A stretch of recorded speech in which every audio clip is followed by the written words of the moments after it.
दोस्तों स्वागत है हमारे चैनल समृद्धि में। दोस्तों आज हम इस वीडियो में आप लोगों को सुबह वाली पूजा और शाम वाली पूजा के बारे में बात करेंगे, क्योंकि छोटे छोटे बात जो आप लोगों के मन में रहते हैं, या फिर से कितने दिन पीरियड के कितने दिन बाद हम पूजा कर सकते हैं देव देवी की, या फिर से आप लोग को बाल धुलने को लेकर के भी बहुत सारे सवाल रहते हैं, श्रृंगार को लेकर के सवाल रहते हैं, फिर घर की मंदिर में कितनी मूर्तियाँ रखनी चाहिए, कितना पूजा करें जो सही रहेगा, जब बहुत ज़्यादा समय नहीं है आप लोग तो कितनी पूजा कर लें कि जो कि घर की सुख समृद्धि के लिए सही रहे। तो ये सारी चीज़ें मैं आप लोग को बताऊंगी। और भी लोगों के क्वेश्चन थे, जैसे मैं आप लोग से जब वीडियो के माध्यम से बात करने लगती हूँ तो मेरा ध्यान उतर जाता है। शाम के समय जैसे भोग लगाना ज़रूरी है, आरती करना ज़रूरी है, तो ये सारी बातें मैं इस वीडियो में बताऊंगी। बहुत सामान्य जानकारी है, लेकिन मुझे जैसे नहीं लगता है कि इतने सामान्य जानकारी लोगों के पास नहीं होती होगी, लेकिन कोई बात नहीं। आजकल बच्चे दूर पढ़ते लिखते हैं, वहीं से शादी विवाह हो जाता है, परिवार में रहते नहीं कि छोटी छोटी बातें जानेंगी। तो आज इस वीडियो के माध्यम से आप चाहें तो इसकी जानकारी ले सकती हैं, इसीलिए वीडियो को स्किप नहीं करना चाहिए। शायद कोई ऐसी जानकारी जो आप नहीं जानती होंगी वो इस वीडियो के माध्यम से मिल जाएगी। तो जानकारी अच्छी लगे तो एक लाइक कीजिएगा, और समृद्धि की ऐसी शुद्ध सात्विक जानकारी मिलती रहे इसके लिए चैनल को सब्सक्राइब भी कीजिएगा। तो चलिए वीडियो को आगे बढ़ाते हैं। दोस्तों आप लोग को सबसे पहले मैं ये बता देती हूँ कि घर में मूर्तियाँ और फोटो क्यों नहीं ज़्यादा रखनी चाहिए। देखिए, घर में जितनी ज़्यादा मूर्तियाँ फोटो आप लोग रखेंगे, उतना ज़्यादा बिना पोछे हुए मंदिर की साफ सफाई किए हुए पूजा नहीं की जाती है। तो इसीलिए कहा जाता है कि उतनी ही मूर्तियाँ रखिए, उतनी ही फोटो रखें कि जितना कि आपके समय के अनुसार, मतलब कुछ फोटो जरूरी होते हैं, जैसे शिव परिवार का, राम दरबार का फोटो रखना, दुर्गा जी का फोटो रखना, हनुमान जी का भी फोटो आप लोग रख सकते हैं। यहाँ मैं एक चीज़ बताना चाहूँगी कि कुछ महिलाओं ने पूछा था कि हनुमान जी का व्रत हम कर सकते हैं कि नहीं, पूजा कर सकते हैं कि नहीं, तो उस बात का भी मैं आप लोग को जवाब दूंगी। लेकिन उससे पहले आप लोग सुन लीजिए कि आप लोग को कौन कौन से कार्य करने हैं मंदिर में। तो समय जितना रहेगा उतना ही आप लोग को पूजा करना चाहिए, उतने ही मतलब लिमिट में पूजा करेंगी ना आप लोग। तो मंदिर में जितना ज़्यादा प्रतिमा रहेगा उतने प्रतिमा को टीका करना, स्नान कराना, भोग लगाना और पोछना, ये सारी चीज़ें संभव नहीं है। तो अलग ज़्यादा मूर्तियाँ फोटो मंदिर में नहीं रखना चाहिए। और कभी भी जिसकी आरती आप लोग करती हैं, आरती आपने इष्ट देव की करती होंगी, शिव की, विष्णु भगवान की, राम जी की या फिर दुर्गा जी की, तो उनका फोटो एकदम मध्य में रखना चाहिए। दूसरी चीज़ की, जैसे आप लोग पूछी हैं कि शाम के समय भी भोग लगाना ज़रूरी है, नहीं, शाम के समय कोई ज़रूरी नहीं है भोग लगाना। शाम के समय कहा जाता है कि मात्र एक दीपक है जो आपकी पूजा को पूर्ण कर सकता है। किसी भी शास्त्र में ये नहीं लिखा है। कई लोगों के मुख से मैंने सुना है कि क्यों शाम को भगवान को भोग नहीं लगाया जाएगा। देखिए, हमारी तुलना भगवान से तो किया नहीं जा सकता कि हम जो जो कार्य कर रहे हैं वो भगवान नहीं करेंगे। ये सब बातें सिर्फ मतलब कि ये गलत होती हैं कि हम शाम को खाएंगे, भगवान नहीं खाएंगे। अगर इस नज़रिए से हम लोग देखें, थोड़ा सा मेरा बात आप लोग समझिएगा, तो पितृ साल में एक बार ही तो खाना खाते नहीं, पितृ को हम लोग रोज भोग तो लगाते नहीं है, जबकि पितृ पक्ष में डेली लगाते हैं। तो ऐसा कोई भ्रांति अपने मन में मत आप लोग पाला कीजिए। मात्र शाम के समय एक दीपक ही हर प्रकार की चीज़ों को पूर्ण करने वाला होता है। कहा जाता है कि जिस घर में अगर आप उस घर को भी छोड़कर चले जाते हैं तो घर को कोई एक आदमी भी लोग पैसे पर रखते हैं, बस क्या करने के लिए, दीपक जलाने के लिए। तो कुल मिला के एक दीपक का जीवन में बहुत ज़्यादा मतलब आवश्यकता है। तो शाम के समय अपने मंदिर में मात्र एक दीपक जलाना ही सबसे बड़ी बात है। यदि आप लोग को थोड़ा और समय है तो घंटी शंख की धुनी के साथ साथ पूरे घर में कपूर भी घुमा सकते हैं। इससे क्या होता है कि घर में पूरा सकारात्मकता बनी जाती है। नकारात्मक शक्तियाँ जो कि गोधूली बेला के बाद मतलब कि जैसे जैसे रात होती है जागृत होती है, और पूरा रात के समय तक वो ताकतवर हो जाती है। इसीलिए कहा जाता है कि दीपक जो है उसमें आकर्षण शक्ति होती है, उस चीज़ को खींच के जलाती है। इसीलिए अपने शाम के समय मुख्य द्वार पर जब थोड़ा थोड़ा अभी उजाला ही रहे, मतलब सूर्य भगवान आपको दिखते ही रहे लालिमा, तभी आप अपने घर के मुख्य द्वार पर दीपक जला दिया कीजिए। और दीपक में इतना तेल भरा कीजिए कि मतलब कि रात्र पूरी तरह से हो जाए तब तक जलता रहे। कभी कभी हम लोगों को देखते हैं कि डुबो करके निकाल करके जला देते हैं, तो ऐसी गलती मत कीजिएगा।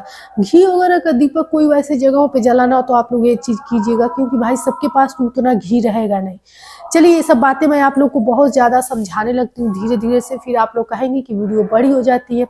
तो दूसरी चीज़ आप लोग को बताती हूँ कि कभी भी अपने घर के मंदिर में एक ही महिला, एक ही पुरुष स्नान कराएगा, भोग लगाएगा, फूल चढ़ाएगा, दीपक जलाएगा। बाकी सब लोग आएंगे तो भले ही पूजा करना है, वही दीपक उठाकर घुमा दीजिए, या फिर से कोई धूप अगरबत्ती जो भी चीज़ें हैं आप लोग दिखा सकते हैं। लेकिन हर व्यक्ति घर का आकर के ना भोग लगाएगा ना स्नान कराएगा, क्योंकि ये सबके पूजा को दोषपूर्ण बना देगा। क्योंकि भगवान एक ही बार स्नान करेंगे, बार बार सबके हाथ से स्नान नहीं करेंगे। और एक छत के नीचे कहा जाता है कि एक ही देवी देवता का वास होता है, न कि सबके अपने अलग अलग। तो ये गलती आप लोग बिल्कुल मत कीजिएगा। दूसरी चीज, लोगों ने पूछा है कि मूर्तियां घर में रखनी चाहिए कि नहीं। देखिए, मूर्तियां रख सकती हैं आप लोग घर में, लेकिन अंगूठे के से बड़ा नहीं रखेंगे, क्योंकि जब अंगूठे से बड़ा मूर्ति रखी जाती है तो इसका प्राण प्रतिष्ठा माना जाता है। कहा जाता है कि इसको दोनों टाइम भोग इनको लगाना पड़ेगा, इनको स्नान कराना पड़ेगा, भोग लगाना पड़ेगा। कहीं आप दूर छोड़ करके, मान लीजिए कभी कभी क्या होता है कि कहीं हम लोग निमंत्रण पे चले गए या फिर से कहीं घूमने चले गए, तो ऐसे में किसी को सौंप कर जाना पड़ेगा। जैसे कि लड्डू गोपाल शालिग्राम आप लोग रखती हैं और उनका विधिवत सेवा करना पड़ता है, तो इस प्रकार से हो जाता है। इसीलिए अगर आप लोग ऐसी मूर्तियां घर में रखी हैं तो शुभ दिन देखकर विसर्जित करा दीजिए, अन्यथा आप लोग इन बातों का ख्याल रखिए, नहीं तो सारे पूजा पाठ आप लोगों के दोषपूर्ण हो जाएंगे। दूसरी चीज कि आप लोग घर में बिना आसन के पूजा नहीं करना चाहिए। 2 मिनट भी अपने मंदिर में प्रणाम करने भी जा रही हैं तो बिना आसन के आप लोग पूजा मत किया कीजिए, क्योंकि बिना आसन के पूजा करने पर सभी जो भी पूर्ण काम करेंगे आप लोग उसका फल नहीं मिलेगा। तो ये गलती आप लोग बिल्कुल मत कीजिएगा। दूसरी चीज, यदि आप अपने घर में शंख रखी हैं या फिर कोई यंत्र रखी हैं, तब तो जैसे लड्डू गोपाल शालिग्राम की आप पूजा करती हैं विधिवत दोनों टाइम भोग प्रसाद लगा कर, उस तरह ही करना पड़ेगा। इसीलिए कभी भी ऐसी सब चीजें घर में रखने से पहले आप लोग एक बार वीडियो देख करके समझ लिया कीजिए कि ये चीज सही है कि नहीं। इस तरह से कोई चीजें घर में नहीं लानी चाहिए। शंख यदि है तो आसन दे करके रखिए, और यदि यंत्र भी है तो आसन दे कर रखिए, और विधिवत दोनों टाइम पूजा कीजिए। घर में सुख समृद्धि और शांति के लिए प्रत्येक शनिवार को गूगल या लोबान उपले पर रख के, गाय के उपले पर रख करके और पूरे घर में घुमाया कीजिए। ये समझ लीजिए कि एक प्रकार का टोटका है जो आपके घर को सुख समृद्धि या नकारात्मक शक्तियों से बचाने के लिए ये चीज है। तो ये काम आप लोग अवश्य कीजिएगा। शाम के समय यदि आप लोग के पास थोड़ा भी समय हो तो शंख घंटी के साथ साथ अपने इष्ट देव का आरती अवश्य करें। एक चीज तो मैंने बता दी कि आप लोग को शाम के समय भोग लगाना कोई आवश्यक नहीं है।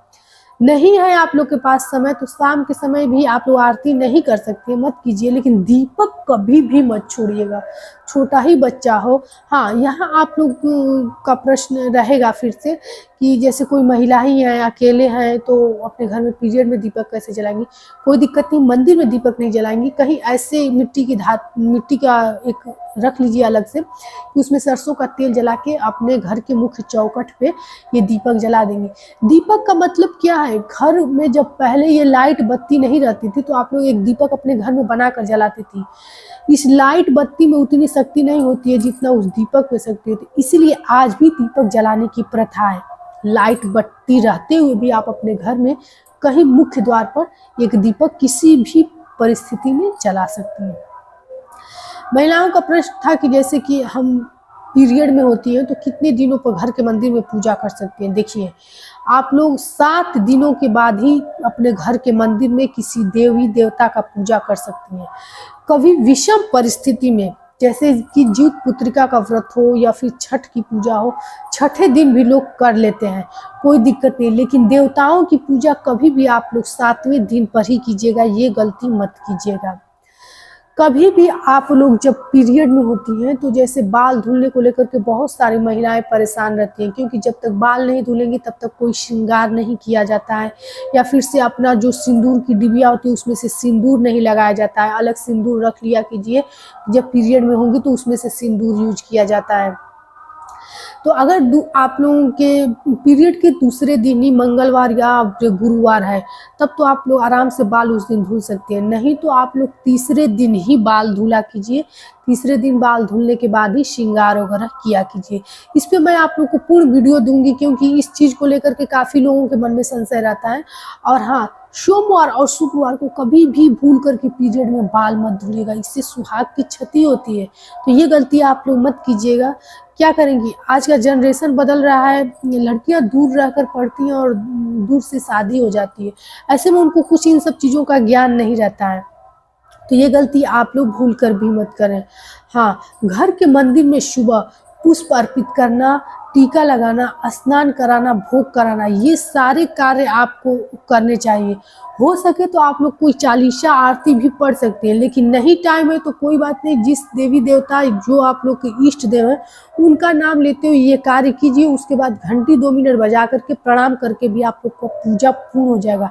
देखिए, कोई भी चीज़ आस्था से होती है, सिर पर बोझ समझ के कोई कार्य नहीं किया जाता है। तो यदि आप लोग के मन में ये होगा कि हम इतना कहीं जाना है, इतना मंत्र जल्दी से जाप कर लें या फिर चालीसा जल्दी जल्दी पढ़ लें करके फिर बाहर निकले, तो उस चीज़ का फल नहीं मिलता है। जितना समय है इत्मीनान से उतना पूजा कीजिए, निश्चित रूप से आपको ये फलीभूत होगा। देखिए, यदि पूजा पाठ घर में हो रहा है, आप लोग धर्म कर्म में रुचि रखती हैं, तो कभी भी एकादशी के दिन चावल मत खाइएगा, क्योंकि कोई भी पूजा पाठ आप करें आपका सारा धर्म कर्म खराब हो जाता है। तो एकादशी के दिन आप लोग चावल छोड़ दीजिए, और जो भी आप लोग पूजा पाठ करते हैं, धर्म कर्म करती हैं, उसका आप लोग को फल भी मिलेगा। तमाम बातें मैं आप लोगों को इस वीडियो में बताई हूँ। जानकारी अच्छी लगे तो लाइक कीजिए, चैनल को सब्सक्राइब कीजिए, ताकि किसी भी वीडियो के नोटिफिकेशन आप लोग को मिलते रहें। तब तक के लिए समृद्धि की तरफ से जय श्री राम।